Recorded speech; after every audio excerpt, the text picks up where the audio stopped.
बारकू दादा, तुम्ही दोघे काय बसला तिथे गप्पा मारत? काय झालं चंद्रका? अण्णाच्या प्रयत्नांना यश आले. चला चला लवकर चला.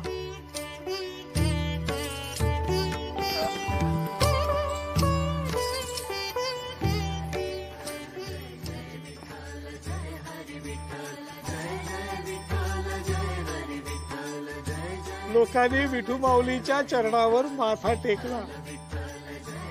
जातीपातीची कुंपणं मोडली.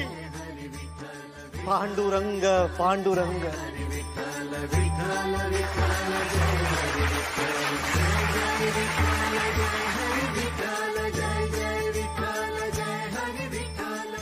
देवाच्या लेकरांना तुम्ही न्याय मिळवून दिलात, तेव्हा आता उपोषण सोडा गुरुजी. तुमचे आत्मक्लेश सार्थकी लागले. पांडुरंग पांडुरंग. पांडुरंगा, हृदयाच्या गाभ्यातून तुला आर्त हाक मारली आणि तू ओ दिली नाहीस असं होऊच शकत नाही. तू आलास, तू धावून आलास आपल्या लेकरांसाठी. पांडुरंग पांडुरंग.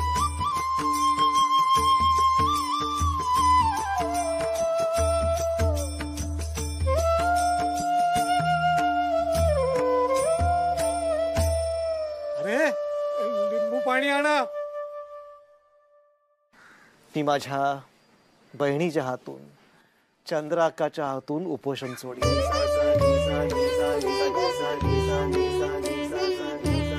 चालेल.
ममतेचे पांघरुण घाली ते जगाला, अंगाईची उब गोड लाभते मनाला. ज्यास मिळे अशी आई, 7 जन्मांची पुण्याई, तिच्यासाठी थांबलेत देवरावळी. त्यागाची कथा ही मंत्र जाहली, यशोदा यशोदा माय माऊली.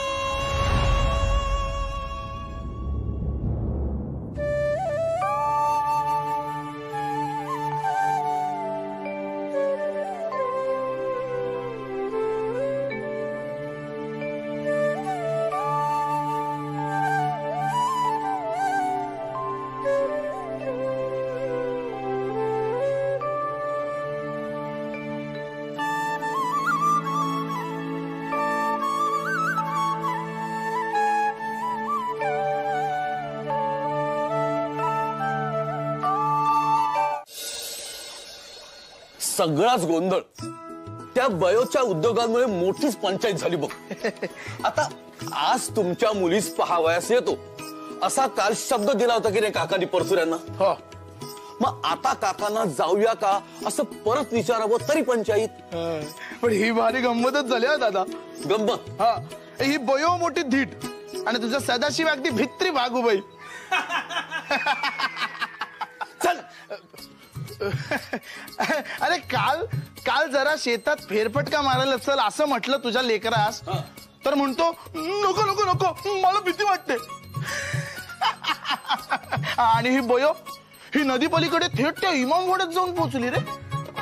हा, पण या नखा एवढ्या या मुलीचं धाडस अजबच आहे नाही दादा. मग काय काकांना सांगतोस की हीच मुलगी मला सून हवी म्हणून? सांगू का? काय असं सांगणारच तू काकांना? नाही नाही नाही, तेच म्हणत होतो.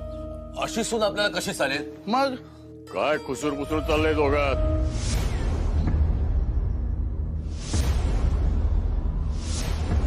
इकडे समोर या.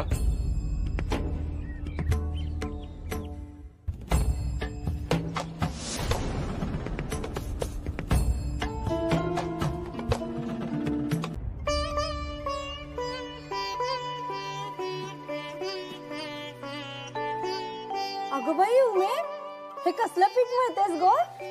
शंकरपाळ्याचे. हो का? उमाबाई, आज जोर काही वेगळाच दिसतोय तुमचा. कोणी पाहायला येणार आहे की काय? तिला जळलीला कोण पाहायला येतंय? आणि आले तरी पसंत कुठे करतायत? गालावरचा डाग पाहून आल्या पावली परत फिरतात. गेल्या जन्मीचं पाप घेऊन आली आणि आमच्या बोकांडी बसली आहे. भोग नशिबाचे, दुसरं काय. असं नका हो बोलू सुभद्रा काकू. पोटच्या पुरीला असं कोणी बोलतं का? आणि आपली उमा फार गुणी आहे हो. स्वयंपाकात कोणी हात नाही धरणार तिचा. पण त्याचा काय उपयोग? इथे राहून कितीही रुचकर स्वयंपाक केला तरी माझ्या घशाखाली नाही हो उतरणार. लग्न न झालेली मुलगी म्हणजे उरावरची धोंड धोंड. होतो एखाद्याच्या लग्नाला उशीर, इतकं काय त्यात? आणि या गाठी जन्मोजन्मीच्या असतात. वरच्याने बांधलीच असेल आपल्या उमेची गाठ कुणाची तरी. पण काय हो, तुम्हाला तिची इतकी कड कशी काय हो राधा वहिनी? अगं बाई, मी तर काय बाई अडाणी, कड घ्याल नाही तर काय. तुमच्याच उपाशी मुलीसाठी राबते हो मग सकाळपासून. म्हणजे बयोला कोंडली माडीवर आणि हिचा जीव होतोय खालीवर. अगं बाई, खरंच की. होय तर, म्हणून तर बयोच्या आवडीच्या शंकरपाळ्याचा घाट घातलाय हो तिने. आता आले ध्यानात. बाकी बयो तरी किती शहाजो. सगळ्यांना बरोबर स्वतःकडे वळवून ठेवलंय.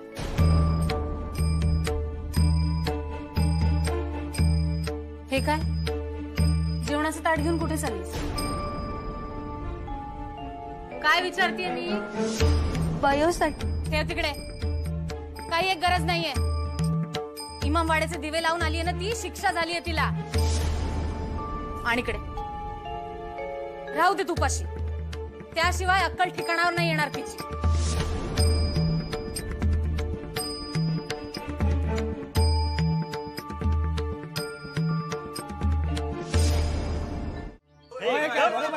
काय चाललंय? काही चालणारच नाही. शांत व्हा, शांत व्हा. तुम्ही काय ते एक एकट्याने बोला. अहो शंकरराव, तिन्ही सांजेच्या वेळेस एकट्या मुलीने गावची वेस ओलांडून इमामवाड्यात जाणे म्हणजे सर्व मर्यादा गुंडाळून ठेवण्यासारखे झाले. काय हो? बरोबर आहे, बरोबर आहे, अगदी एकदम बरोबर आहे. आम्हाला हे काही पटलेलं नाहीये. शंकरराव, तुमच्याकडे काही उत्तर आहे का? अहो ते काय बोलणार? नारायणाने आणि त्यांच्या सौभाग्यवतीने काय बोलायला जागा ठेवली आहे का? हो, मुलीला वळण लावण्याचं काम तिच्या आईच आहे. त्यामुळे हा नारायण तीच पुरसाद देईल तर ती वळण लावेल ना. आणि त्यामुळे पोर गावभर हुंदडायला मोकळी. थांबा. पोराचा कावळा करताय तुम्ही. तरीच म्हटले पटवर्धन अजून बोलले कसे नाहीत. नाही, तुम्ही अकलेचे तारीख कसे तोडताय ते ऐकत होतो मी. हो बयोनं गोमातेला वाचवण्यासाठी स्वतःचा जीव धोक्यात घातला. तिचं कौतुक करायच्या ऐवजी तिच्या आणि तिच्या आई नानांच्या नावानं खडे फोडताय. ओ बयोला गोमातेचं महत्व शंकररावांपेक्षा जास्त कळलं. आणि या शंकररावांनी केलं काय? तर त्या निष्पाप मुलीला थोबडावून स्वतःचा फुसका पुरुषार्थ गाजवला. मी काय म्हणतो, ते त्र्यंबकराव साने यायचे होते ना आज बयोस पावयास. यांच्या बयमुळे काल सानेंना शेण खायला लागले आणि आज त्याच बयमुळे यांना शेण खायला लागले.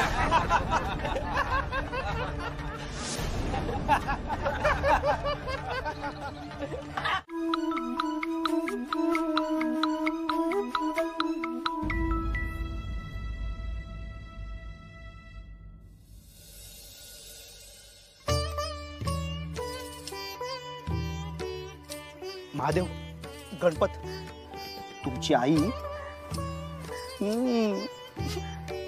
जा तिच्याजवळ जा. गणेशाय नमः. अस्य श्रीरामरक्षा स्तोत्र मंत्रस्य बुधकौशिक ऋषिः श्री सीता रामचंद्रो देवता अनुष्ठुप छन्दः सीता शक्तिः श्रीमद् हनुमान कीलकम श्री रामचंद्र प्रीत्यर्थे जपेद विनियोगः अथ ध्यानं ध्यायेदाजानुभाव.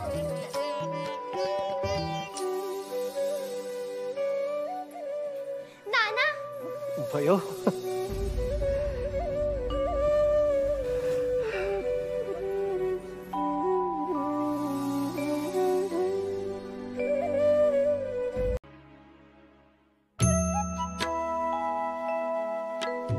काय हो सुभद्रा काकू, काही सांगावं नाही की निरोप नाही, असं अचानक आल्यावर भंबेरी नाही का उडायची एखाद्याची?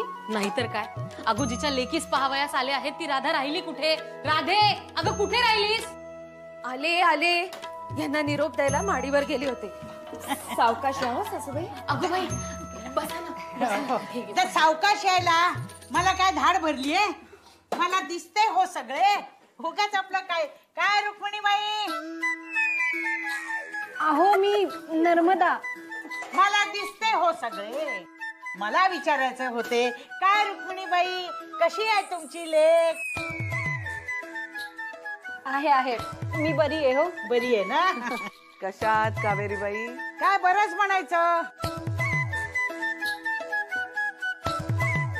सुलोचना आणि गोदा सारख्या सुना पदरी पडल्यानंतर मनशांती लाभणार आहे का?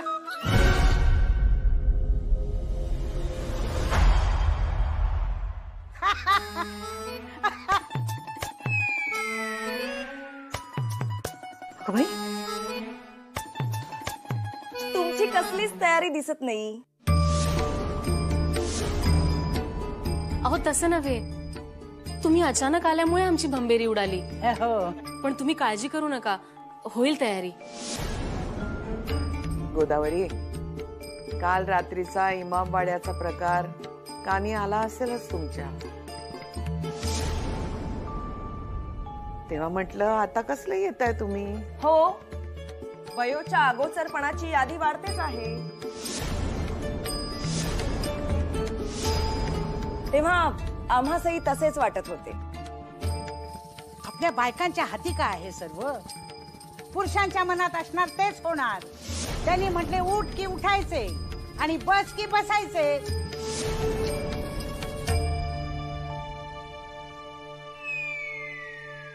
तू का उभी? बस की. बसते ना. हो. काय पाणी? हा.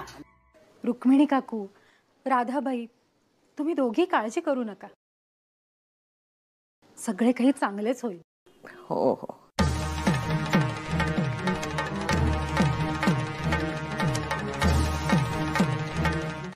आमच्या बयोसाठी तुमच्या सदाशिवरावांचे स्थळ सांगून आले हे आम्हाला कळले, पण आमच्या उमासाठी कोणाचे स्थळ सांगून आले हे अजून आम्हाला कळले नाही. मी सांगतो, आमच्या काकाने अटच घातली आहे.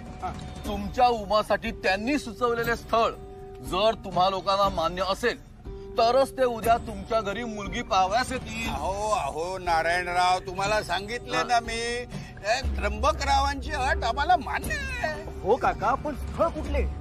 मी सांगतो, काकांचे मित्र आपल्या गावातील श्रीमंत असामी मोठा मान मराठा बसलेले वल्लभपंतांचे स्थळ सांगून आले आहे उमासाठी. वल्लभपंतांचे स्थळ?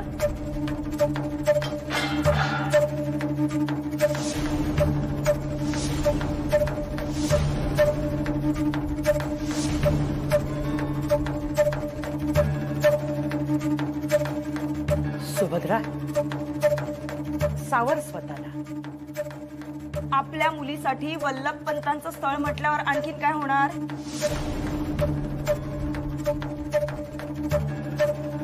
कशी सावरणार ती स्वतःला? वल्लभपंत म्हणजे ते म्हातारे गृहस्थ ना? हो आई, याआधी त्यांची 3 लग्न झाली आहेत. आणि 3ही बायका मेल्या आहेत. अगोबाई, शंकर भाऊजी उमाचा बळी द्यायला निघालेत की काय? रुक्मिणीबाई, असं कसं म्हणता? आमच्या यजमानांनी स्थळ सुचवलं म्हणजे काहीतरी विचार केला असेलच ना? हो, पण मला तर विचारापेक्षा अविचारच जास्त वाटतोय. अहो, असं कसं? आता जरा उमाच्या वयाकडे तरी बघा. म्हणजे तालेवर स्थळ मिळवण्याचं वय आहे का तिचं? तर समजा आपण हे स्थळ नाकारलं तर बयोच्या लग्नाचा प्रश्न आहेच की.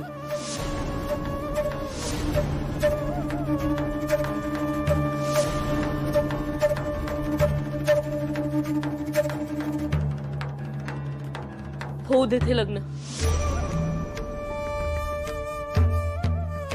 यांनी होकार दिलाय म्हणजे नक्कीच काहीतरी विचार केला असेल.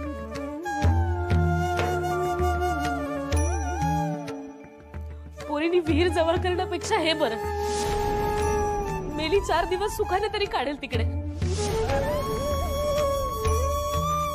खरंय सुभद्रे, बाईच्या जन्माची परवडच फार.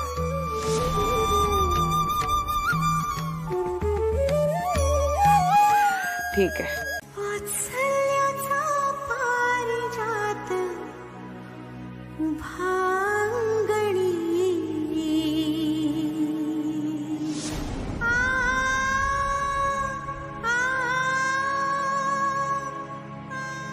उमे, अगं उमे, माझी भविष्यवाणी खरी ठरली. आळवावरचे पाणी घरंगळले. मी तुझ काय सांगितले होते? काहीतरी काळे बेरे नक्कीच असणार. अगदी तसे झाले. अगं उमे, तुझ्या नशिबी म्हातारा नवरा लिहिलाय. म्हातारा, अवघे वय 500. त्यामुळे बैस आता काशाच्या वाटीने म्हातारे नवऱ्याचे पाय घासत.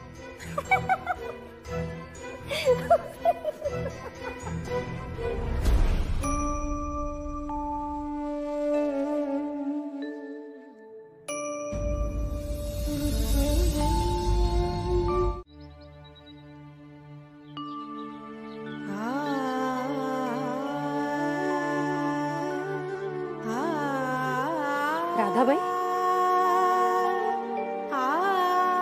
खरे सांगा, काय झाले? मगापासून अशा भांबावलेला का दिसताय तुम्ही? भयो वरच्या खोलीत आहे. मग तिला वरच्या खोलीत कोंडून ठेवले हो. काय? पण का? काल रात्री इमामवाड्यात गेली म्हणून बापूंनी शिक्षा केली आहे तिला. अगं बाई, मी स्वतः तिला खोलीत कोंडून आले हो. असे होय? तुमच्या मनीची खदखद त्या लहानग्या जीवावर काढलीत तुम्ही. राधाबाई, खरे सांगा, तुम्ही शिक्षा बयोस केली, परंतु तुमच्या जीवाचा कोंडमारा होतोय, खरे ना? कारण बयोस केलेली शिक्षा सर्वार्थाने तुमच्या मनास पटत नाहीये. परंतु काय करणार? बाई असल्यामुळे या गोष्टीचा विरोध काय? साधे मतही मांडता येत नाहीये तुम्हास. आणि म्हणून ही खदखद अशा पद्धतीने लहानग्यांवर निघते. नकळतपणे त्यांच्यावर अन्याय करतो आपण, आणि या गोष्टीचा जास्त त्रास होतो जीवास, खरे ना? होय हो. एका आईस आपल्या मनीची व्यथा मांडण्यासाठी माध्यम म्हणून आपल्या मुलांचा वापर करावा लागतो. यापेक्षा मोठे दुर्दैव ते काय?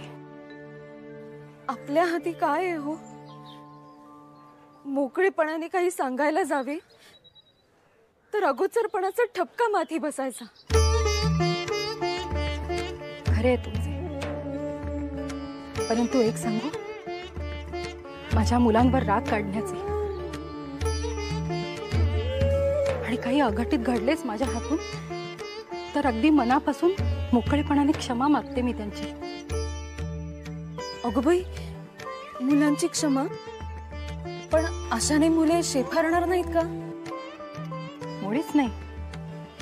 अहो, मुलांची क्षमा मागितल्याने आपण लहान का होतो? उलट यामुळे मुलांना एक वेगळी शिकवण मिळते.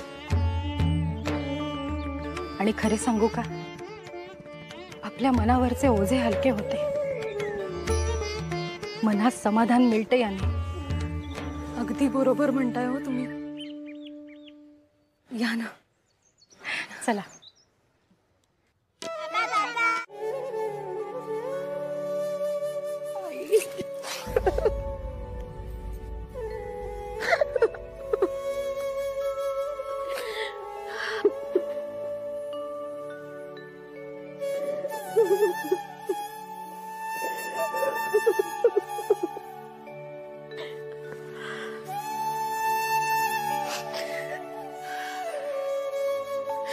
उमे, आयुष्याच्या ठराविक वळणावर प्रत्येक आईस आपल्या मुलीला 4 निगुतीच्या गोष्टी सांगाव्या लागतात.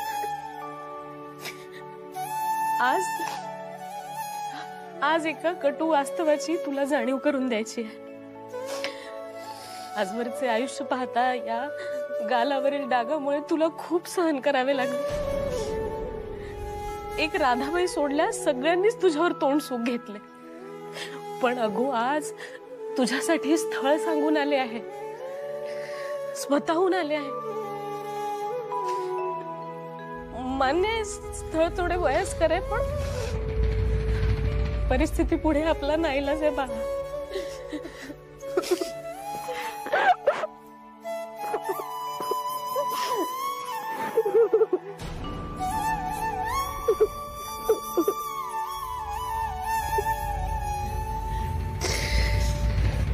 हे बघ, भावनिक विचार न करता जर व्यावहारिक विचार केला तर पुढचं आयुष्य सुखात जाईल तुझं. रोजच्या टोमण्यांपासून सुटका होईल. मान्य आहे स्थळ थोडं वयस्कर आहे, पण श्रीमंत आहे. स्पष्टच बोलते. अगो अर्धी लाकडं मसणात गेली आहेत त्यांची. उद्या विधवा जरी झालीस तरी आलवणातील आयुष्य सुखात जाईल तुझं.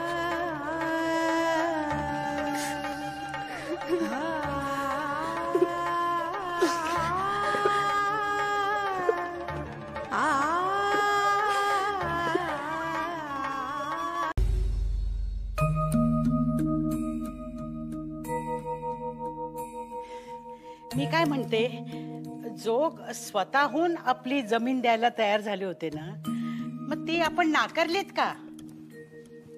आम्ही खोत आहोत. शेतसारा जमा करून वेळेवर सरकारात जमा करणारे असं आमचं नाव लौकिक आहे. दुसऱ्याची जमीन हडपायला आम्ही सावकार नाही. आणि परमेश्वरानं आम्हाला दिलंय खूप काही. आम्हाला जोगांच्या जमिनीचा लोभ नाही. पण मग नसत्या फंदात पडलातच कशाला?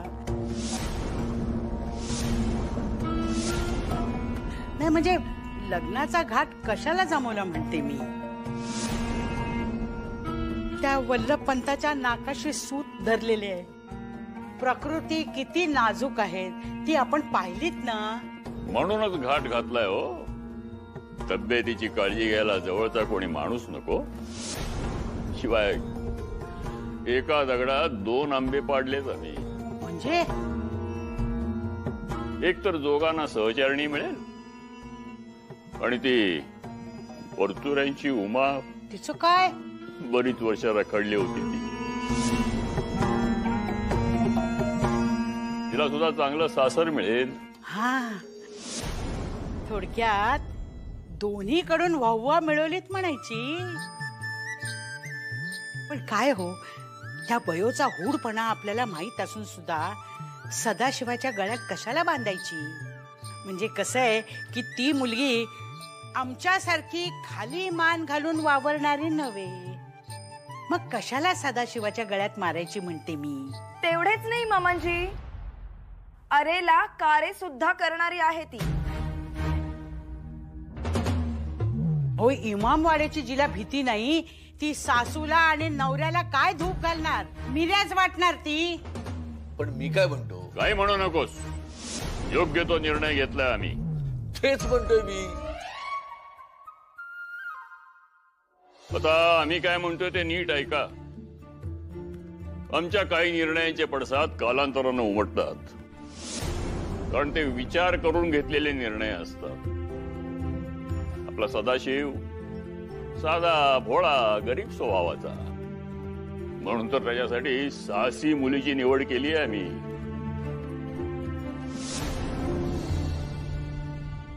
जोड नेहमी विरूढ स्वभावाचे होते.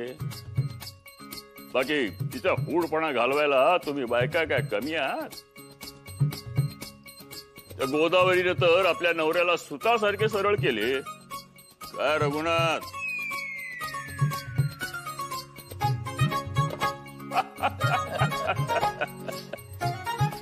बरं सुलोचने, तुझं काय मत आहे होणाऱ्या सुनेबद्दल?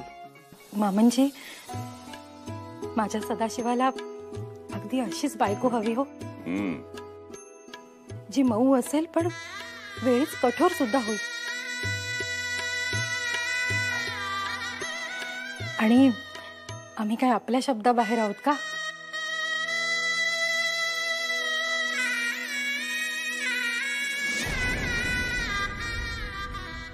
दादा मी काय म्हणतो, तू इथे झोप ना आमच्या सोबत अंगणात, मस्त गार वाटतं इथे.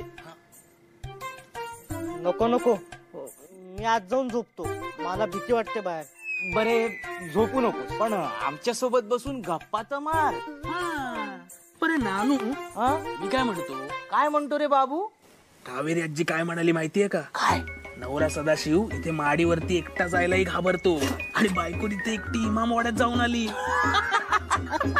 म्हणजे आपल्या दादाचे लग्न झाले तर दादा फक्त बुगू बुगू बुगू करणार वाटत.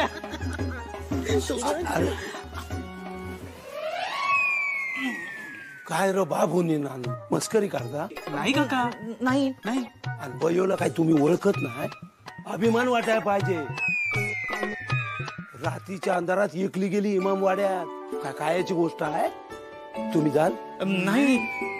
मग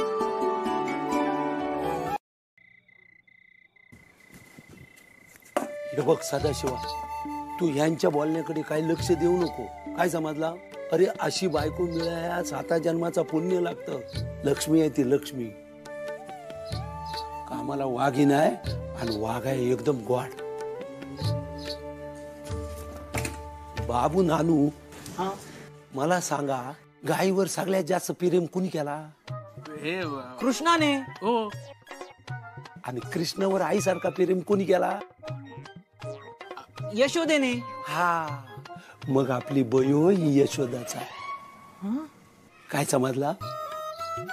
अरे म्या माझ्या डोळ्यान बघितला, रानात धोंडूच्या पायात काटा मोडला होता, तेव्हा तिनं काढला तो.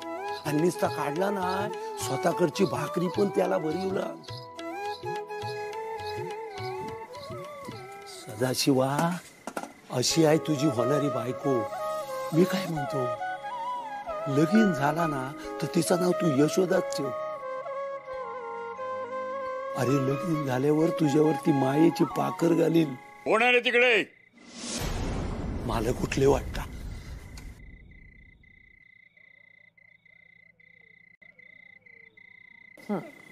अगो, दोन्ही खांद्यावरून पदर. हा, सुखीरा.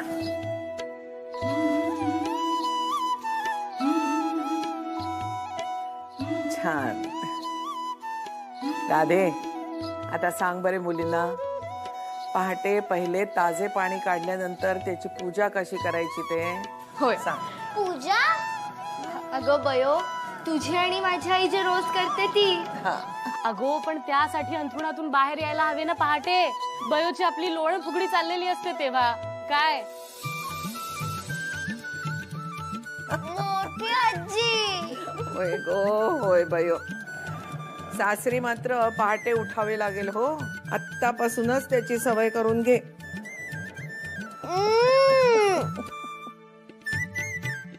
अगो, माहेरी येशील तेव्हा नीज हवी तेवढी, पण आता मात्र पहाटेची सवय कर. बरे उमा, ते घंगाळ घे पाहू. ठेव इथे. आता या कळशीतले पाणी या घंगाळात होता. सावकाश हो.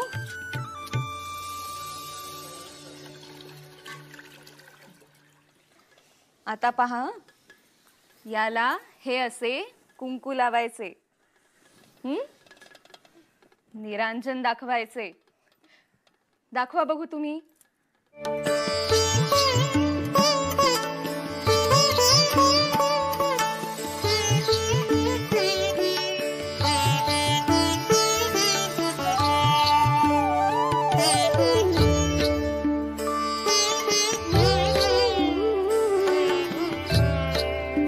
किती छान.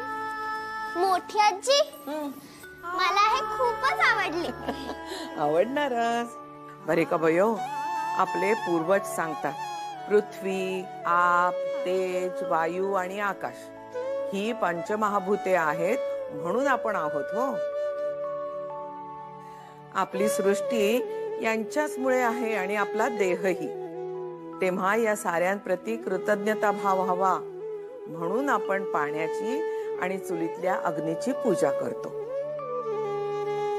मी माझ्या मुलांना हे सारे शिकवीन. चाले, आलीची मुलं. अगं बयो, मुले होण्यासाठी बायकांना कोणत्या आंबट गोड दिव्यातून जावे लागते तूच ठाऊक नाही अजून. इथे ठीक आहे, सासरी असे सारखे मुले मुले करू नकोस. हो, चिडवून भंडावून सोडतील तुला. पुरे झाला ग चाटळपणा. बरे का बयो, उमा, सासरी गेल्यावर ब्राह्म मुहूर्तावर पाण्याची पूजा करायची हे पक्के ध्यानात असू द्या. हो, आता पुढचा धडा. सुभद्रा सांगेल ते पदार्थ तयार करायचे. मी पूजा करून येईपर्यंत पदार्थ तयार झाले असले पाहिजेत. हो काय? हो. हा, करा. आई आई का परमेश्वरा. आई, कोणता पदार्थ करू आम्ही? आजी, काकडीची कोशिंबीर करू? म्हणे काकडीची कोशिंबीर करूया. पौष्टिक लाडू करा. हा, म्हणजे पौष्टिक लाडू. काकू, ते गुळाचा पाक नाही हो जमणार बयोला. काहीतरी सोपे सांगा ना. अगो, सोपे म्हणूनच सांगितलेत ना लाडू. सासरी तेच उपयोगाचे नाहीत का? त्या कावेरीच्या फडतळात बघितलेत मी डबाभर. नवऱ्यासाठी म्हणून करते, मी स्वतःच मटकावीत असते येता जाता. म्हणून बयोला त्यातच तरबेज करूया, म्हणजे आजे सासू तरी खुश राहील. कसे? बरे. एक बाकी खरं, सदाशिवाचे लग्न झाले की हिच्या हाताखाली नाचायला सून येईल. नाहीतर आपल्याला सर्व करावे लागते. हो, दळून आणा, चूल सारवा, चिंचेच्या गोळ्याला उन्हा दाखवा, सर्व आवरा, सर्व आपल्यालाच करावे लागते. स्वप्नेच बघा फक्त. त्या बयोस यातील काही म्हणजे काही येत नाही. पक्के ठाऊक आहे मला. एक दोनदा दळण कांडण करण्याच्या निमित्ताने गेले होते ना मी परचुरांकडे, तेव्हा पाहिले ना मी, नुसती खेळण्यात रमलेली असते. स्वयंपाकातले ढम्म काही येत नाही तिला. अगदीच असे काही नाही हो. मला वाटते तुझी जाण्याची वेळ आणि मुलांची खेळण्याची वेळ याची एकगाठ पडली असावी. घेतली लगेच सुनेची बाजू. हा, काय गो, तू पाहिलेस काय त्या बयोला आपल्या डोळ्यांनी पंचपक्वान करताना? ईशा, केवढीशी आहे पोर. पंचपक्वांना काय येणार आहेत तीस? त्या वयात मला सर्व काही येत होते. हसू नका मेल्यानो. जिलबी म्हणू नका, बासुंदी म्हणू नका, श्रीखंड म्हणू नको, पाकातल्या पुऱ्या म्हणू नको, आणि पुरणपोळ्या तर काय, फक्त मीच कराव्यात आणि मीच खाव्यात.